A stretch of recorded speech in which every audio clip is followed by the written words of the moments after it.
আসসালামু আলাইকুম মিস। ওয়ালাইকুম আসসালাম।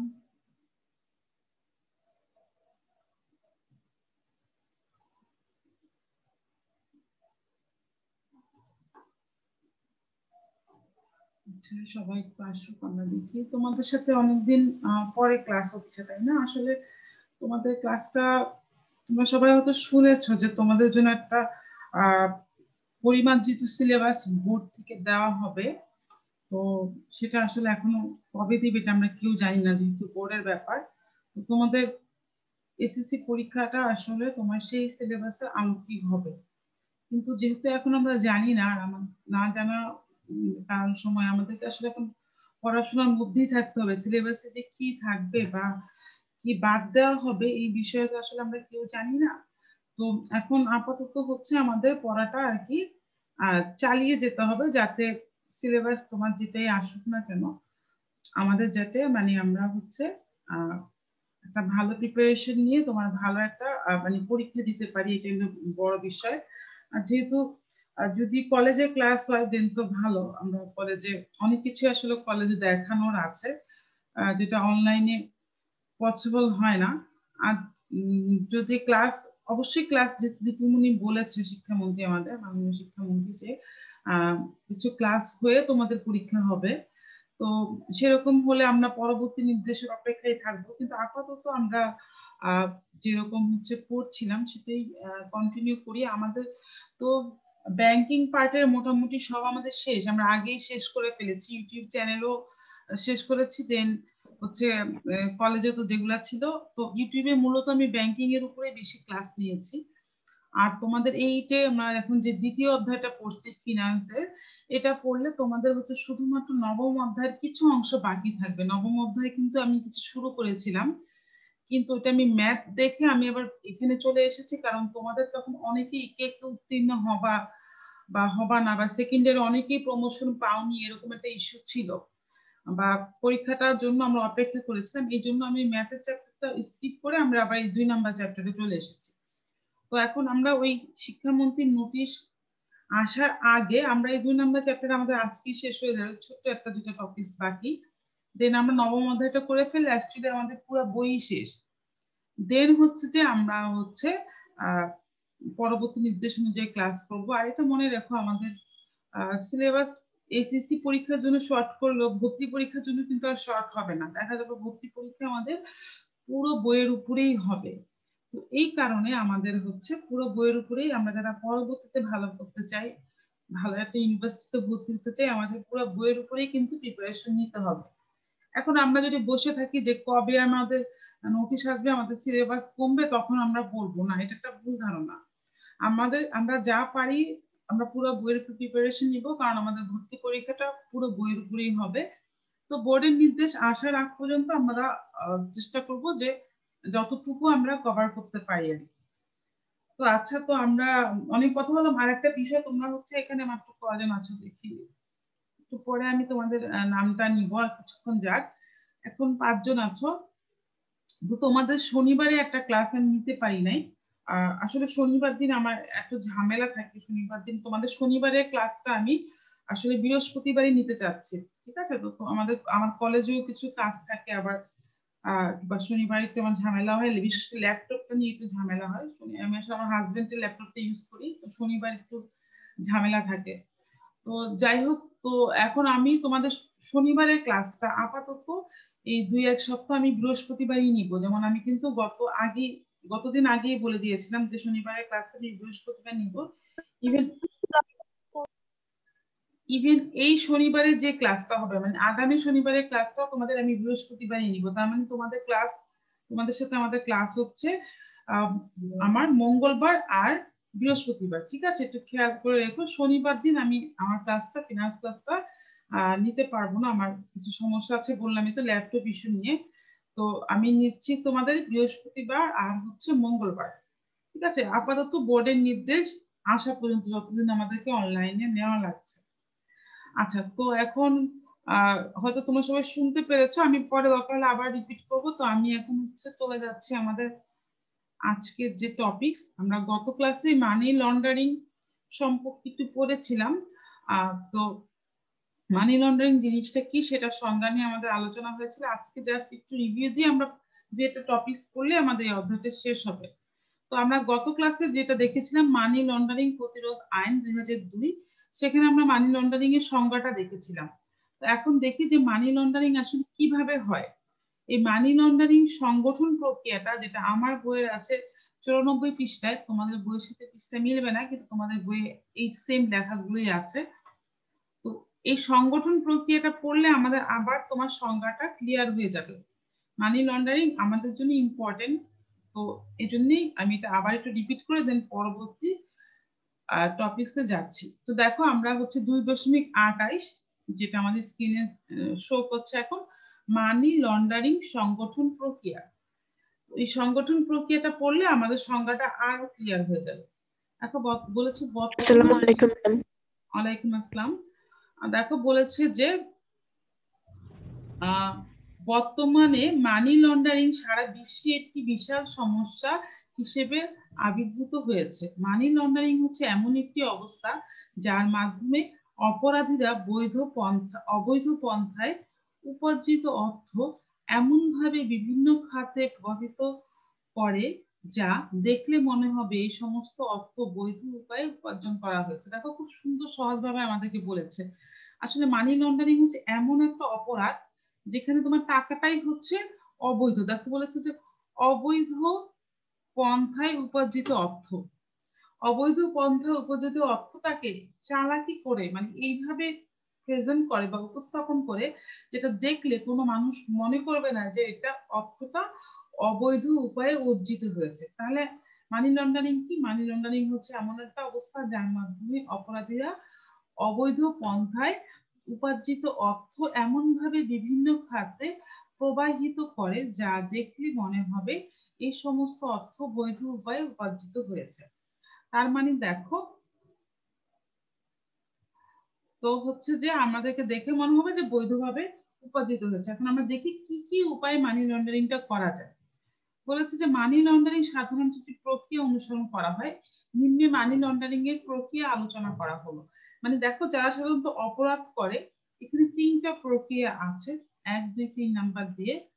এই 3টা উপায়ে মানি লন্ডারিং এর টাকাটাকে তোমার বৈধ করার চেষ্টা করে। ঠিক আছে, অবৈধ টাকাটাকে এই 3টা উপায়ে তারা বৈধ করার চেষ্টা করে। তো প্রথম উপায়টার নামই হচ্ছে প্লেসমেন্ট। প্লেসমেন্টের বাংলা শব্দ হচ্ছে স্থান নির্ধারণ। দেখো আমরা একটা একটা করে পড়ছি। প্রথমে আমরা প্লেসমেন্ট একটু দেখে নিই। বলেছে প্লেসমেন্ট বা স্থান নির্ধারণ এই জিনিসটা কি। মানি লন্ডারিং এর প্রথম ধাপ হচ্ছে প্লেসমেন্ট বা স্থান নির্ধারণ। এই ধাপে অবৈধ পন্থায় অর্জিত অর্থকে তার উৎস থেকে সরিয়ে ফেলা হয় এবং এই অর্থকে বিভিন্ন আর্থিক প্রতিষ্ঠান, ক্যাসিনো, সুপার শপ ইত্যাদির মাধ্যমে পরিচালিত করা হয়। মেয়েরা আমরা কিন্তু এইগুলো আমাদের বাস্তব জীবনে অনেক দেখে, আমি উদাহরণ দিলে তোমাদের ক্লিয়ার হয়ে যাবে। দেখো প্রথমে কি করে, মানি লন্ডারিং থেকে যে বিশাল অঙ্কের টাকাটা পায়, এই টাকাটা সরানোর প্রথম ধাপই হচ্ছে প্লেসমেন্ট বা স্থান নির্ধারণ। টাকাটাকে তোমার কি করে বলতো, বিভিন্ন জায়গায় সরিয়ে ফেলে। এই যে বিভিন্ন জায়গায় সরিয়ে স্থানটাকে চেঞ্জ করছে, এটাকে আমরা বলছি প্লেসমেন্ট বা স্থান নির্ধারণ। আমি আবারও বলছি, অবৈধ উপায়ে যে বিশাল অঙ্কের টাকাটা কোনো অপরাধী উপার্জন করে, সে প্রথম কাজটাই করে তার অর্থটাকে সরিয়ে ফেলতে চায়। সে এই যে সরিয়ে ফেলছে বা স্থানটাকে চেঞ্জ করছে, এটাকে আমরা বলছি প্লেসমেন্ট। সরিয়ে সে নেয় কোথায় কোথায়, দেখো সরিয়ে সে নেয় হচ্ছে আর্থিক প্রতিষ্ঠান। আর্থিক প্রতিষ্ঠান বলতে আমরা কি বুঝি, আমরা সবাই জানি ব্যাংক, বীমা, বিভিন্ন ফিনান্সিয়াল কোম্পানিতে সে কি করে টাকাগুলোকে সরিয়ে ফেলে। ধরো সে 1 কোটি টাকা পেলো তোমার ঘুষের মাধ্যমে, তো সে 1 কোটি টাকাকে সে কি করলো, একটা ব্যাংকে রেখে দিল। এই যে একটা স্থানটাকে সরিয়ে ফেললো, টাকাটাকে লুকিয়ে ফেললো, এটাকে আমরা বলছি প্লেসমেন্ট। অথবা দেখো বলেছে ক্যাসিনো।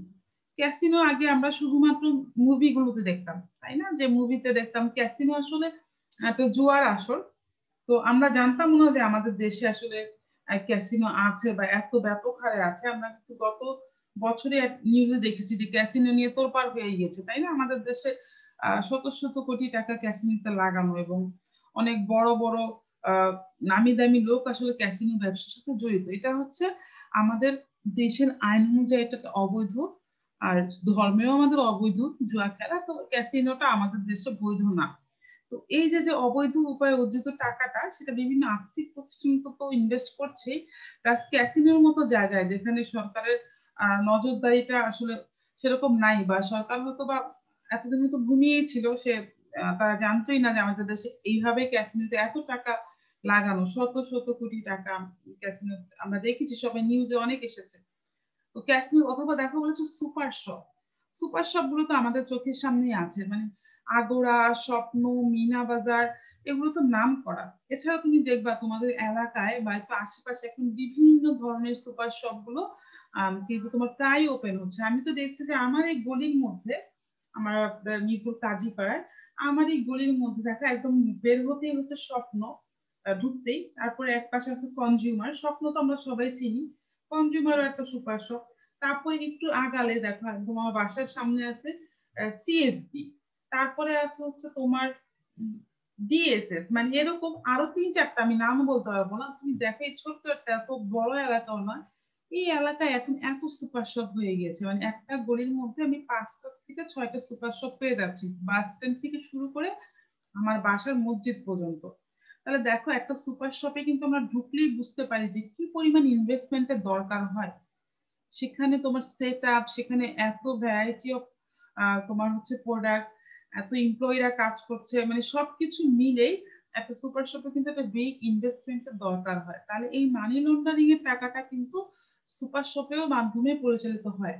দেখো তাহলে একটা লোক সুপার শপের ব্যবসা করছে, কেউ মানে সরকারি কিন্তু মাথায় আসবে না যে এই টাকাটা কোনখান থেকে আসছে, দেখলে মনে হবে কত ভালো একটা ব্যবসা করছে, একদম বৈধ একটা ব্যবসা। আমি বলছি না যে সব সুপার শপই এরকম হয়, এখানে জাস্ট হচ্ছে একটা উদাহরণ দেওয়ার জন্য ওরা এনেছে যে যেহেতু সুপার শপে একটা বিগ ইনভেস্টমেন্টের দরকার হয়, তো এই ধরনের কাজগুলো সাধারণত এরকম বড় বড় ইনভেস্টমেন্টেই তোমার হচ্ছে লাগানো হয়, যেমন ক্যাসিনো ব্যবসা বলো বা ব্যাংকে বলো বা সুপার শপ জাতীয় ব্যবসাতে, বা হচ্ছে তোমার এই মানি লন্ডারিং এর টাকাটাকে প্লেসমেন্ট করা হয়। মানে প্লেসমেন্ট মানে কি, ওইখানে জাস্ট তোমার স্থাপন করা হয় বা তোমার সরিয়ে ফেলা হয়, ঠিক আছে? তাহলে মানি লন্ডারিং এর প্রথম ধাপই হচ্ছে আমাদের প্লেসমেন্ট। ঠিক আছে, আমি আশা করি তোমরা সবাই এটা বুঝতে পেরেছো। তো প্লেসমেন্টেও আবার দেখো বিভিন্ন প্রকারের ইয়ে আছে, প্লেসমেন্টও তোমার, আচ্ছা আমার স্ক্রিনটা চলে গেল, আবার একটু নিয়ে আসি। প্লেসমেন্টও হচ্ছে তোমার কয়েকটা পথ আছে, দেখো কিভাবে হয়। প্রথমে বলছে মুদ্রা পাচার। এই পর্যায়ে অবৈধভাবে কোনো দেশ থেকে মুদ্রা পাচার করা হয়ে থাকে এবং বিষয়টি এমন ভাবে করা হয় যে এর হদিস বের করা অত্যন্ত কষ্টসাধ্য ব্যাপার। যে কোনো অপরাধী আসলে এভাবেই করা হয় যে যাতে কেউ জানতে না পারে। ইভেন তুমি দেখো আমাদের বাসায় যে সামান্য চুরিগুলো হয়, বা ধরো আমাদের বাসায় যে বুয়ারা বা আহ যারা চুরি টুরি করে, দেখো এইভাবে করে আমরা কিন্তু বুঝতেও পারি না, আমাদের সামন দিয়ে চুরি করে নিয়ে চলে যায়, আমরা বুঝতেও পারি না যে আমাদের জিনিসটা চুরি হচ্ছে। তাহলে মুদ্রা পাচারটা আসলে যে কোনো অপরাধ কর্ম এইভাবে করা হয় যাতে বোঝাটাই কষ্টসাধ্য। তো অবৈধভাবে মুদ্রা পাচার বিভিন্ন ভাবে হয়ে থাকে। এয়ারপোর্টের অনেক সময় তোমার এয়ারপোর্ট দিয়ে হয়ে থাকে, অনেক সময় আমাদের যে স্থলবন্দর গুলো আছে সেগুলো দিয়ে হয়ে থাকে। কত ভাবে টাকা বা তোমার পাচার হয় সেটা আমরা অনেকেই জানি। অনেক সময় ব্রিফ কেসে ভরে, কেউ জুতার মধ্যে ভরে, বা কত ভাবে তোমার টাকা টাকা এভাবে তোমার হচ্ছে মুদ্রাটাকে পাচার করে দেয় যাতে সরকার ধরতে না পারে। ধরো আমাদের দেশে অবৈধ উপায়ে অর্জিত টাকাটা বাইরেও পাচার হতে পারে, ঠিক আছে? প্লেসমেন্ট আমরা বুঝলামই, তো প্লেসমেন্টটা মানে হচ্ছে স্থান নির্ধারণ বা তোমার সরিয়ে ফেলা। তো এই প্লেসমেন্টের মধ্যে আরেকটা ধাপ হচ্ছে তোমার মুদ্রা পাচার, মানে মুদ্রা পাচার করেও টাকাটাকে সরানো যায়। এরপর দেখো বলেছে ব্যাংকের সহায়তা। যখন কোনো ব্যাংকিং প্রতিষ্ঠানের মালিক বিভিন্ন অবৈধ ব্যবসার সাথে জড়িত থাকে তখন এই ধাপটি অনেক সহজে সম্পাদিত হয়ে যায়, কারণ ব্যাংকের সহায়তা পেলে পুরো প্রক্রিয়াটি সম্পাদন করা তাদের জন্য অনেক সহজ। এটা তো আমরা বুঝতেই পারি, একটা ব্যাংক যদি সাহায্য করে তাহলে এই মানি লন্ডারিং এর টাকাটা প্লেসমেন্ট করা অত্যন্ত সহজ কাজ। ঠিক আছে, তো আমার সাথে যদি ব্যাংকের মালিকের লিয়াজত থাকে তাহলে আমার অর্থের উৎস সে কখনোই জানতে চাইবে না। ঠিক আছে, এবং একটা ব্যাংক চাইলে খুব ইজিলি আমার টাকাটাকে বিশ্বের যে কোনো জায়গায় ট্রান্সফার করতে পারে। তাই এই প্লেসমেন্টে কিন্তু ব্যাংকেও জড়িত থাকতে পারে। ঠিক আছে, এরপরে বলেছে মুদ্রা বিনিময়। অবৈধ পন্থায় অর্জিত অর্থ অন্য মুদ্রায় রূপান্তর করে পাচার করা হয়।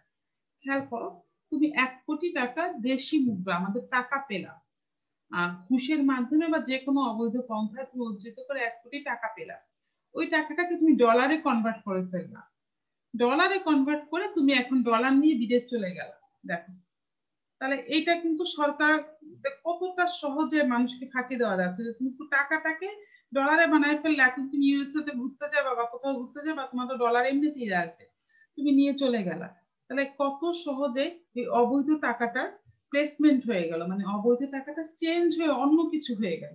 ঠিক আছে, তার মানে আমরা দেখলাম যে মানি লন্ডারিং এর প্রক্রিয়া যে হচ্ছে তার প্রথম ধাপ হচ্ছে প্লেসমেন্ট বা স্থানটাকে চেঞ্জ করা। সেটা আমাদের কয়েকটা উদাহরণ দিয়েছে, যেমন সেটা হতে পারে বিভিন্ন আর্থিক প্রতিষ্ঠানের মাধ্যমে, হতে পারে ক্যাসিনো ব্যবসা বা সুপার শপের মাধ্যমে। এছাড়াও 3টা পদ্ধতি দিয়েছে মুদ্রাটাকে পাচার করে। পাচার তোমরা বুঝি যে অবৈধ উপায়ে আমাদের দেশ থেকে অন্য দেশে নিয়ে যাওয়া হতে পারে, হতে পারে ব্যাংকের সহায়তা সেটা হতে পারে, অথবা সেটা মুদ্রা বিনিময় বা টাকাটাকে ডলার বা তোমার ইউরোতে কনভার্ট করেও দেশের বাইরে এটাকে নিয়ে যেতে পারে। ঠিক আছে, তো এটাকে আমরা বলছি মানি লন্ডারিং সংগঠনের প্রথম ধাপ, এটার নাম হচ্ছে প্লেসমেন্ট। আচ্ছা, এখন আমরা দেখি আমাদের পরের ধাপটা কি। আচ্ছা, পরের ধাপটা হচ্ছে, দেখো এখানে কিছুটা কেটে গিয়েছে আমার ছবি তোলার সময়, সমস্যা না, আমি বলে দিচ্ছি। তোমাদের কাছে তো বই আছে, বইটা নিয়ে হয়তো বসেছো। দেখো, লেয়ারিং, পরের ধাপটা হচ্ছে লেয়ারিং বা তোমার হচ্ছে স্থিরীভূতকরণ। আসলে এগুলোর বাংলাটাই তোমাদের কঠিন লাগবে, তোমরা সবাই এটা ইংরেজিটাই পড়বা, প্লেসমেন্ট বা লেয়ারিং, কারণ বাংলা শব্দটার আসেও কম, এটা ইংরেজিটাই আসে। তো আমরা দেখি যে লেয়ারিং এ কিভাবে টাকাটাকে আসলে সরকারকে ফাঁকি দিয়ে তোমার হচ্ছে লেয়ারিংটা করা হচ্ছে। দেখো, মানি লন্ডারিং এর এই ধাপে টাকাটাকে আরো এইভাবে তোমার মানে হচ্ছে তোমার সরিয়ে ফেলা হয় যাতে কেউ বুঝতেই না পারে যেটা মানি লন্ডারিং হয়েছে। দেখো, বলে হচ্ছে মানি লন্ডারিং এর দ্বিতীয় ধাপ হচ্ছে লেয়ারিং বা স্থিরীভূতকরণ। এইটুকুই আমাদের কাটা গিয়েছে শুধু, ঠিক আছে, এইটুকু। এরপর থেকে আমি পড়ছি। দেখো, এই ধাপের মূল উদ্দেশ্য থাকে পুরো প্রক্রিয়াটিকে এমন ভাবে সাজানো যাতে করে আইন প্রয়োগকারী সংস্থাগুলো সহজে মানি লন্ডারিং কার্যক্রম চিহ্নিত করতে না পারে। মানে হচ্ছে এ ধাপের মূল উদ্দেশ্য হচ্ছে পুরো জিনিসটাকে এভাবে সাজায় যাতে পুলিশ বা তোমার দুদক এই মানি লন্ডারিং যে হয়েছে তা তারা বুঝতেই না পারে। ঠিক আছে, দেখো বলেছে যে ফলে এ ধরনের অবৈধ কার্যক্রম খুঁজে বের করাটাই মুশকিল হয়ে দাঁড়ায়। এ ধাপে কতগুলো প্রক্রিয়া অনুসরণ করা হয়, যেমন বলেছে যে নগদ অর্থকে কোন আর্থিক ইনস্ট্রুমেন্টে রূপান্তর করা। আমি এটা বুঝিয়ে দিচ্ছি, নগদ অর্থকে কিভাবে আর্থিক ইনস্ট্রুমেন্টে রূপান্তর করে। তোমার কাছে 1 কোটি টাকা আছে, তুমি মানি লন্ডারিং করে নিয়েছো, মানে তুমি অবৈধ পন্থায় নিয়েছো, ওই 1 কোটি টাকা দিয়ে তুমি শেয়ার কিনে ফেললা। দেখো, এখন তোমার শেয়ার কি অবৈধ? সরকার সারা জীবন ধরে খুঁজলেও এই 1 কোটি টাকা শেয়ার, তুমি এসিআই কোম্পানির শেয়ার কিনে বসে আছো মানি লন্ডারিং টাকা দিয়ে। সরকারের বোঝার উপায় নেই তুমি এটা মানি লন্ডারিং করে হচ্ছে টাকাটা শেয়ার কিনেছো। তার মানে দেখো এটা কত কঠিন একটা কাজ হয়ে দাঁড়ায়। হ্যাঁ, সরকারের অবশ্যই সাধ্য থাকবে বা বোঝার অবশ্যই আছে, কিন্তু আমাদের মতো ইকোনমিক দেশ যেখানে তোমার লোকবলের এত সংকট, সেখানে একটা লোক তুমি যদি 10,000 1 কোটি টাকা না কিনো, ধরো সে তুমি 10 লক্ষ টাকার শেয়ার কিনো, সরকার কি প্রতিটা লেনদেনের হিসাব রাখতে যাচ্ছে? রাখতে যাচ্ছে না, সম্ভব হচ্ছে না। কখন পায় তুমি দেখবে ওই বাংলা সিনেমার মতো সব অপরাধ শেষ হয়ে যাওয়ার পরে হচ্ছে সরকারের লোকজনের খবর কানে যায়। কারণ আসলে ব্যাপারগুলো হচ্ছে এরকম যে আমাদের মতো দেশে এই ধরনের অবৈধ কার্যক্রম খুঁজে বের করাটাই কঠিন, কারণ আমাদের লোকবল যেরকম কম, সেরকম আইন প্রয়োগকারী সংস্থার আন্তরিকতাও কম। অনেক সময় তারা জেনে শুনে এগুলো হতে দেয়। যে ক্যাসিনো ব্যবসায় আমরা দেখছি কোটি কোটি কোটি টাকা বের হচ্ছে, তাহলে এতদিন সরকার এগুলো জানলো না কেন? সরকারের আইন প্রয়োগকারী সংস্থাগুলো কি করেছে? হুট করে দেখবা যাকে বের হয়, যে এখন ইদানিং হাদি সেলিমকে নিয়ে বের হচ্ছে, তো বের হচ্ছেই, মানে যাকে নিয়ে বের হবে দেখবে তার অপরাধের পাহাড় হয়ে গিয়েছে। তাহলে এই পাহাড় হওয়ার আগ পর্যন্ত কারো কানে আসলে কিছুই যায় না। তো ব্যাপারটাই সেরকম যে কোনো ব্যক্তি যদি চায় চালাকি করে অবৈধ টাকাগুলো কিন্তু আসলে এটাই করে, অবৈধ টাকাগুলো কেউ নগদ হিসাবে রেখে দেয় না, এগুলো হয় প্লেসমেন্ট করে, প্লেসমেন্ট মানে হচ্ছে জায়গাটাকে সরিয়ে ফেলে, অথবা লেয়ারিং করে। লেয়ারিং জিনিসটা কি, যেটা বোঝাচ্ছি, তোমার হচ্ছে একটা শেয়ার কিনে ফেললো, বন্ড কিনে ফেললো, ঠিক আছে, বা হচ্ছে তোমার ট্রেজারি বিল কিনে ফেললো, ট্রেজারি বন্ড কিনে ফেললো, এগুলো সম্পর্কে আমরা সবাই জানি। তাহলে নগদ অর্থ দিয়ে share, bond, treasury bill, treasury bond এগুলা কিনে ফেললে ওগুলা দিয়ে তো ওগুলা কেনার সময় তার অর্থ উৎস জানতে আসে না, ঠিক আছে, যেহেতু অর্থের উৎস জানতে আসতেছে না, তোমার অবৈধ টাকাটা সুন্দর একটা শেয়ার হয়ে গেল। তাহলে এটাও হচ্ছে একটা লেয়ারিং, যেটা মানি লন্ডারিং এর একটা ধাপ। আরেকটা কাজ যেটা খুব বেশি হয়, দেখো, কোন স্থায়ী সম্পত্তিতে বিনিয়োগ, অর্থাৎ কোন বাড়ি বা বিল্ডিং ক্রয় করে তা আবার পুনরায় বিক্রি করা, কত চালাক। ধরো তোমাদের ক্লাসে একজন মানি লন্ডারিং এর সাথে জড়িত, সে কি করলো, 10 কোটি টাকা সে তোমার দুর্নীতির মাধ্যমে সে আর্ন করলো। সে এখন কি করলো, 10 কোটি টাকা দিয়ে সে উত্তরাতে একটা আহ বাড়ি বানালো। উত্তরাতে একটা বাড়ি বানিয়ে সেই বাড়িটাকে সে কি করলো, আবার মানুষের কাছে ফ্ল্যাট আকারে বিক্রি করে দিল। 10 কোটি টাকা দিয়ে একটা বাড়ি বানিয়ে সেই ফ্ল্যাট বিক্রি করে সে কিন্তু আবার 15 কোটি টাকাও আর্ন করে ফেলেছে। দেখো মানে টাকাটাকে এইভাবে লুকিয়েছে, স্থায়ী সম্পদ ক্রয় করে আবার সেটাকে বিক্রিও করে দিয়েছে। মানে কত ভাবে একটা টাকাকে তোমার হচ্ছে লেয়ারিং করা যায়। লেয়ারিং মানে হচ্ছে একটার উপর একটা পর্দা দেওয়া, মানে পর্দা দিয়ে ঢেকে ফেলছে। প্রথম পর্দাটা দিয়েছে কিভাবে, প্রথম পর্দা দিয়েছে 10 কোটি টাকা সম্পত্তি কিনে, দ্বিতীয় পর্দাটা দিল সেই সম্পত্তিটাকে আবার বিক্রি করে দিয়েছে। তার মানে দেখো এই যে একটার উপর একটা লেয়ার করে অপরাধটাকে ঢেকে ফেলছে, মানে অপরাধটাকে তোমার পুঞ্জীভূত করে ফেলছে বা লেয়ার করে ফেলছে, এটাকে আমরা বলছি লেয়ারিং। এরকম হয়ে গেলে সরকারের পক্ষে তা বের করা কঠিন হয়ে দাঁড়ায়।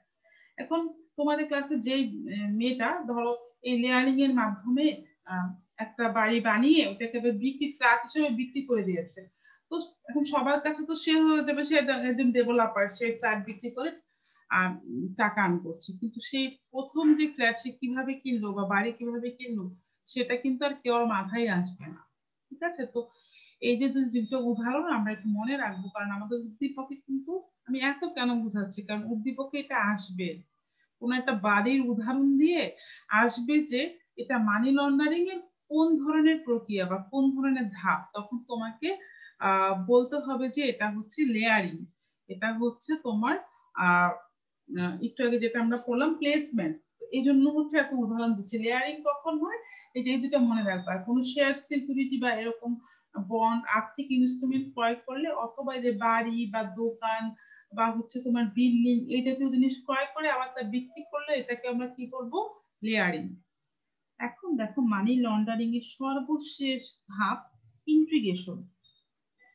এই ইন্ট্রিগেশনটা হচ্ছে যে একদম সমন্বয় বা ইন্টিগ্রেশন, আমি ইন্টিগ্রেশনটার সাথে সবাই আমরা পরিচিত শব্দটার সাথে, যে ইন্টিগ্রেট করি বা আমরা সমন্বয় করি, এটা হচ্ছে মানি লন্ডারিং এর সর্বশেষ ধাপ।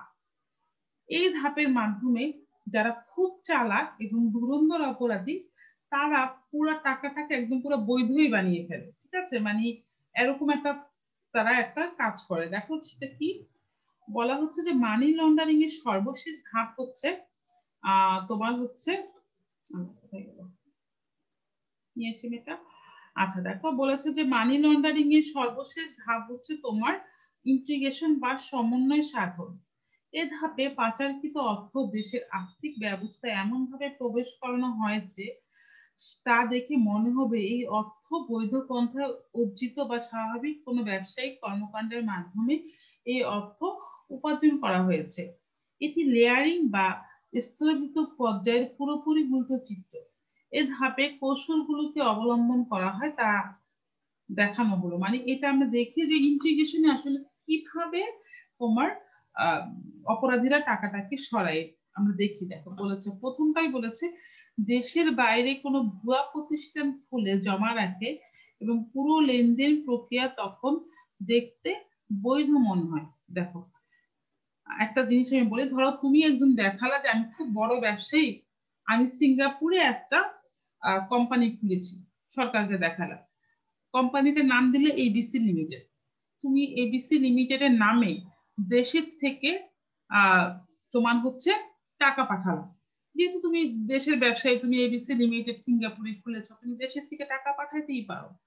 তুমি যে দেশের থেকে তোমার এই যে কোটি কোটি টাকা মানি লন্ডারিং এর টাকা এবিসি লিমিটেডে পাঠাচ্ছ, তো দেখতে তো মনে হবে সরকার তো ভাববে যে এটা পুরো বৈধ, কারণ তুমি একটা ভুয়া একটা প্রতিষ্ঠান খুলে বসে আছো।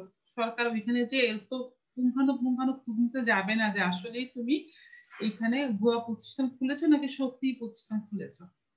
ঠিক আছে, এরপরে দেখো আরেকটা বলেছে যে বিদেশি ব্যাংকের মাধ্যমে অর্থ স্থানান্তর করার কারণে অনেক সময় বিদেশি ব্যাংক তার ব্যাংক হিসাবধারী ব্যক্তিদের নাম ও পরিচয় গোপন রাখে।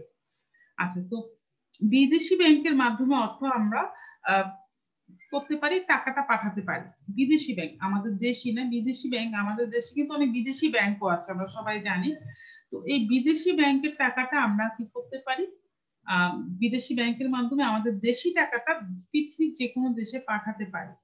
তো ব্যাংক কি করে, যদি চায় তার ব্যাংক যে ব্যক্তি টাকা পাঠাচ্ছে তার নাম এবং পরিচয় গোপন রাখে। তো দেখো নাম পরিচয় গোপন রাখলে কিন্তু এটা ব্যাংকের একটা নীতি, গোপনীয়তার নীতি, ব্যাংক নাম পরিচয় গোপন রাখে। তো এইভাবেও কিন্তু ব্যাংকের সহায়তা, বিদেশি ব্যাংকের সহায়তা টাকাটা তোমার পাস হয়ে যেতে পারে। এরপরে দেখো 3 নম্বর বলেছে যে ভুয়া আমদানি রপ্তানি ইনভয়েসের মাধ্যমে পাচারকৃত টাকা কোন দেশের অর্থনীতিতে প্রবেশ করানো হয়। ভুয়া আমদানি রপ্তানি ইনভয়েস, সরকারকে বোকা বানাচ্ছি আমরা, কি করছি, দেখাচ্ছি যে আমি আমদানি রপ্তানি করছি। আমদানি রপ্তানি করলে আমাদের ইনভয়েস আছে, তাই না, এলসি খুলতে হয়, আমরা সবাই জানি এই জিনিসগুলো। ইনভয়েস তো সবাই চিনি আমরা যারা কমার্সে আছি, যে একটা আমদানি রপ্তানি ডকুমেন্ট বা যে কোনো ব্যবসায় একটা ইনভয়েস ডকুমেন্ট, এগুলো সব ভুয়া তৈরি করা যায়। এগুলো করেও তোমার একটা দেশের টাকা আরেকটা দেশে অর্থনীতি নিয়ে চলে যাওয়া যায়, বা একটা দেশের টাকা আরেকটা দেশে ট্রান্সফার করে পরবর্তী দেশে নিজেও চলে যায়। ঠিক আছে, তো এই হলো তোমার মানি লন্ডারিং এর ধাপগুলো।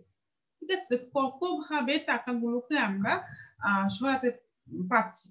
তো এখন বলতে পারো যে মিস এগুলো আমরা কেন করছি, এগুলো তো করে আমরা এগুলো শিখে যাচ্ছি। হ্যাঁ, আমরা শিখছি আমরা ভালো উদ্দেশ্যের জন্য, যাতে আমরা এগুলো না করি।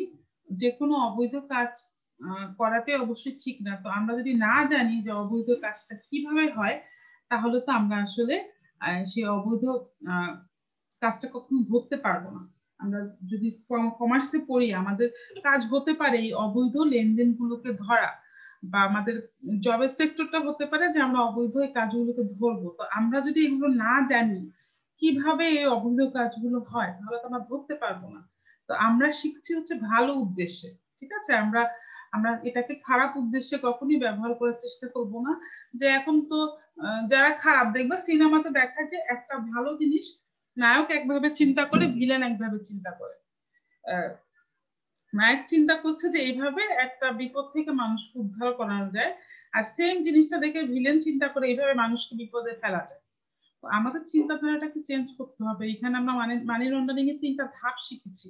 3টা ধাপ শিখে আমরা কিন্তু এটাকে ব্যাড মানে হিসেবে কাজে লাগাবো না, বরঞ্চ আমরা এটাকে, এটা যাতে কেউ না করতে পারে বা আমাদের উপরে কখনো দায়িত্ব বর্তায়, মানি লন্ডারিং সংক্রান্ত কাজ যেহেতু আমরা কমার্সে করছি, আমাদের জবের একটা অংশ হতেই পারে। ধরো আমাদের কারো বাংলাদেশ ব্যাংকে চাকরি হলো, তখন আমাদের এই মানি লন্ডারিং তদারকি করার দায়িত্ব কিন্তু বাংলাদেশ ব্যাংকের।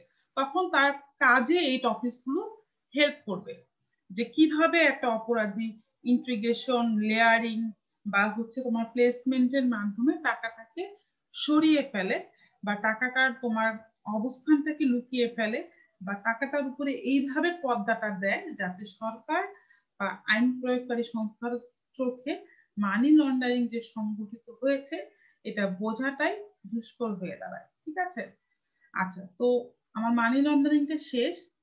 তোমরা আমাকে এই রিলেটেড যদি কোনো কোশ্চেন করতে চাও তাহলে করতে পারো। আর আমি একটু দেখে নিই এই ফাঁকে কে কে আছো ক্লাসে, আমি একটু রোলটা করে নিই, প্রেজেন্ট করে নিই। আজকে মাত্র তোমাদের ক্লাসে কি অ্যাটেন্ডেন্স অনেক কমে গিয়েছে নাকি? আমার ক্লাসে আছে কম, মাত্র 8 জন, তোমরা তো আগে আর একটু বেশি থাকতা। আচ্ছা, ফাহিমা আক্তার 218, নুসরাত জাহান নিতু 231, আর হচ্ছে ইফাত করিমা, রোলটা লিখলে ভালো হয়, সমস্যা নেই, আমার কাছে নাম আছে। আর রামিশা 207।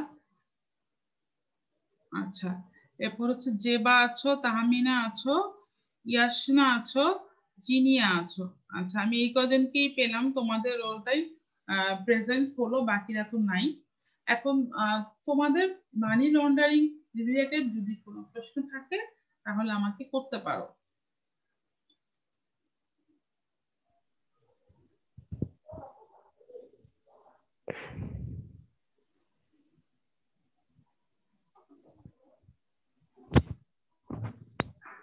নো মিস, নেই কোশ্চেন। আচ্ছা নেই, আচ্ছা থ্যাংক ইউ। হ্যাঁ, কারণ আমি গত ক্লাসে এটা অনেকক্ষণ বুঝিয়েছিলাম, আজকেও বুঝিয়েলাম, এবং এটা আমি ধারণা তোমরা পড়ে মজা পাবা, বাসায় এটা পড়ো তোমাদের ভালো লাগবে, ঠিক আছে? এই টপিক এই বলেছি তো তোমাদের এই চ্যাপ্টার সম্পূর্ণ আইন দিয়ে ভরা, তো তো একটু বোরিং লাগবে কারণ পুরাই থিওরি, কিন্তু তারপরেও তো ভালো, তাই না? আমাদের যারা আমরা ম্যাথে উইক তাদের জন্য তো এই চ্যাপ্টারটা একটা আশীর্বাদ স্বরূপ, যে এরকম একটা চ্যাপ্টার আছে যেখানে সম্পূর্ণ থিওরি। কিন্তু মেয়েরা ফিনান্সের থিওরি কিন্তু উল্টাপাল্টা লিখলে 1 নাম্বারও পাবা না, একদম জিরো। এখন তোমার প্রশ্ন আসলো যে প্লেসমেন্ট কি, তুমি যদি এটাকে বানায় লেখো বলো হবে? প্লেসমেন্ট কি সেই জিনিসটাই তোমাকে লিখতে হবে, ঠিক আছে? তো একটু পড়তে হবে, না পড়লে কিন্তু হবে না। আচ্ছা, এখন আমরা পরের টপিক কয়েকটা দেখে ফেলি। বলেছে যে প্রাথমিক শেয়ার বাজারে বিক্রয় বিভিন্ন পদ্ধতি, যে আমরা প্রাথমিক বাজার পড়েছি, মাধ্যমিক বাজার পড়েছি এই চ্যাপ্টারে। তো প্রাথমিক বাজারে কিভাবে শেয়ার ক্রয় বিক্রয় হয় আমরা একটু দেখে নিই, আমাদের বিশেষ সময় নেই। এই টপিকটার মাধ্যমে আমাদের এই অধ্যায়টা আমরা শেষ করব, কারণ এরপরে যেগুলো আছে আর একটা টপিক, ওগুলো দরকার নাই আর আসবে না তোমাদের পরীক্ষায়। তুমি একটু দেখে নিবা, আইন টাইন গুলো তো গুরুত্বপূর্ণ সবগুলো পড়া হয়ে গেছে। আর আমি আগেই বলে নেই, কারণ অনেক সময় ক্লাসটা কেটে যায়, তোমাদেরকে কিন্তু আমি বৃহস্পতিবারে ক্লাস নিচ্ছি, ঠিক আছে? শনিবারে যে ক্লাসটা হয় নাই ওটা আমি বৃহস্পতিবারে নিব, তোমাদেরকে আমি লিংক দিয়ে দিব বৃহস্পতিবারে। তোমরা একটু কষ্ট করে ক্লাসটা করে নিও, কারণ আমাদের তো শেষ করতে হবে আর কি। আচ্ছা, তো দেখো। মিস, আনুমানিক কয়টা বাজে বৃহস্পতিবার হবে? আচ্ছা, তোমাদের ক্লাসটা কখন ছিল? শনিবারে ক্লাসটা সকালে ছিল, 10টায় ছিল নাকি 11টা 12টায় ছিল? শনিবারে, এক সেকেন্ড। দেখি তোমাদের কি হয়েছে না, মিস তোমাদের 12টাতে ছিল। 12টাতে ছিল, তাহলে 11টাতে নেই, জি মিস। 12টাতে দেরি হয়ে যায় তাই না? 11টাতে নেই, জি 11টা, মিস। হ্যাঁ 11টা নিলে তোমাদেরও সুবিধা, শীতের বেলা তো। 11টা থেকে 11টা 40 পর্যন্ত করো, ঠিক আছে? সেটাই তোমাদের জন্য ভালো হয়, আমি লিংক দিয়ে দিব। জি মিস। আচ্ছা, তো এখন দেখি আমরা একটু এখানে, যেহেতু আমাদের বেশি সময় নেই, যেটুকু আমরা পারি অতটুকু করি। আহ প্রথমেই বলেছে দেখো, প্রাথমিক গণপ্রস্তাব। প্রাথমিক গণপ্রস্তাবটা আমরা এর আগেও নাম শুনেছি, দেখো আইপিইউ, মনে করে দেখো আইপিইউ বা ইনিশিয়াল পাবলিক অফারিং, এটা বাংলা শব্দই হচ্ছে প্রাথমিক গণপ্রস্তাব, এই একটা মেথড। আরেকটা মেথড হচ্ছে ব্যক্তিগত বিক্রয়, আরেকটা মেথড হচ্ছে মধ্যস্থতাকারীর মাধ্যমে বিক্রয়, ঠিক আছে? এবং 4 নাম্বার মেথডটা হচ্ছে ব্যবস্থাপক ব্রোকারের মাধ্যমে বিক্রয়। তো আজকের যে সময় আছে সেটা তোমরা 4টা পড়তে পারবো না, আমরা শুধুমাত্র প্রথমটা একটু দেখি যে প্রাথমিক গণপ্রস্তাবটা কি। দেখো, প্রাথমিক গণপ্রস্তাব হচ্ছে শেয়ার বিক্রির সবচাইতে জনপ্রিয় এবং সবচাইতে প্রচলিত পদ্ধতি, ঠিক আছে? এবং প্রায় এটা অনুধাবন অথবা জ্ঞানমূলকের প্রশ্নে আসে, প্রাথমিক গণপ্রস্তাব কি অথবা তোমার হচ্ছে আইপিও কি। তো দেখো বলেছে যে এই পদ্ধতিতে কোনো প্রতিষ্ঠান যদি জনগণের নিকট প্রথম তাদের শেয়ার বিক্রি করতে চায় তবে তাদেরকে কোম্পানির একটি প্রসপেক্টাস প্রদান করতে হয়। বিনিয়োগকারীরা কোম্পানির এই প্রসপেক্টাস থেকে প্রতিষ্ঠান সম্পর্কে ধারণা লাভ করতে পারে। যদি বিনিয়োগকারীরা প্রতিষ্ঠান সম্পর্কে জেনে তাদের শেয়ার বিনিয়োগ করতে আগ্রহ হয় তবে তার শেয়ার ক্রয়ের জন্য আবেদনপত্র সংগ্রহ করে আবেদন করে। এই ক্ষেত্রে দৈনিক পত্রিকায় শেয়ার ক্রয়ের আহ্বান জানিয়ে প্রতিষ্ঠানটি প্রসপেক্টাস ইস্যু করে। এখন আমি বুঝিয়ে দিই, ধরো তুমি ক্লাসে কলেজে যখন অ্যাডমিশন নিলা তখন কি হলো? যখন কলেজে অ্যাডমিশন নিলে আমরা কিন্তু পেপারে একটা সার্কুলার দিয়েছি, আমাদের একটা বিজ্ঞাপন দেখে তোমরা কিন্তু কলেজে এসেছো, কলেজে এসে কলেজের একটা প্রসপেক্টাস কিন্তু তোমরা পেয়েছো, তারপর তোমরা একটা আবেদন ফর্ম নিয়েছো, তারপর সেখানে আবেদন করেছো।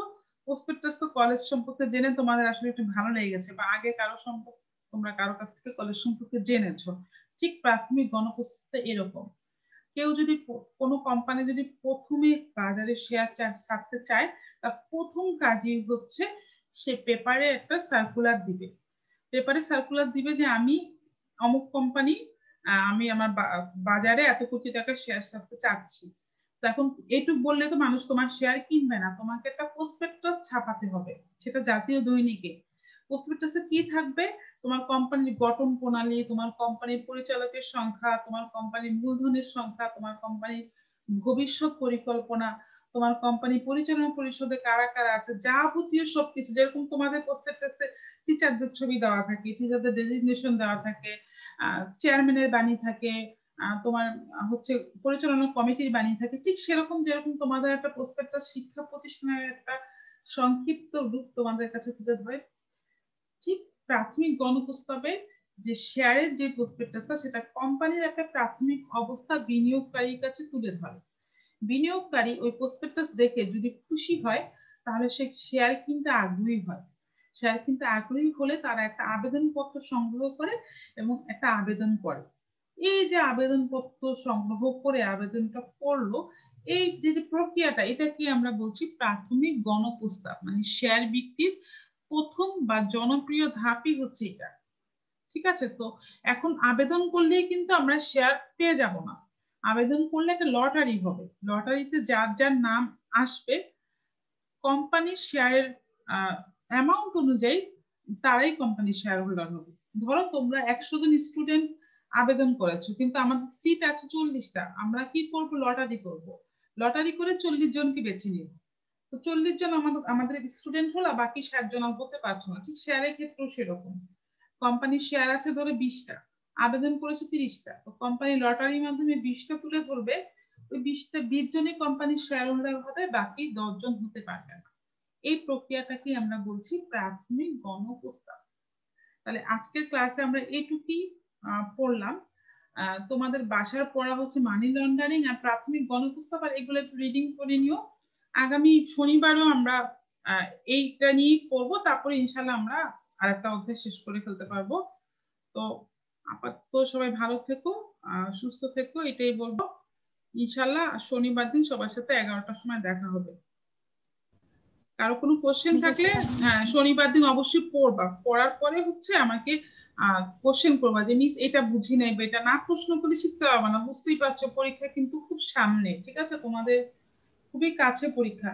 আর তোমাদের তো একটা পরীক্ষা হওয়ার কথাই ছিল অলরেডি, আজকে থেকে শুরু হতো, ঠিক আছে, আমরা কিন্তু কোশ্চেন করে জমাও দিয়ে দিয়েছিলাম, কিন্তু এখন এই শিক্ষামন্ত্রীর ইয়েতে হচ্ছে সবকিছু ডিলে হয়ে গেল। হ্যাঁ বলো। জি মিস, পারভেজ স্যার বলেছে এবারে নাকি হবে না পরীক্ষাটা। হ্যাঁ সেটাই তো, কিন্তু আমরা কিন্তু কষ্ট কষ্ট করে পুরো প্রশ্ন টশ্ন করে আমরা সব রেডি করে ফেলেছিলাম, বুঝছো।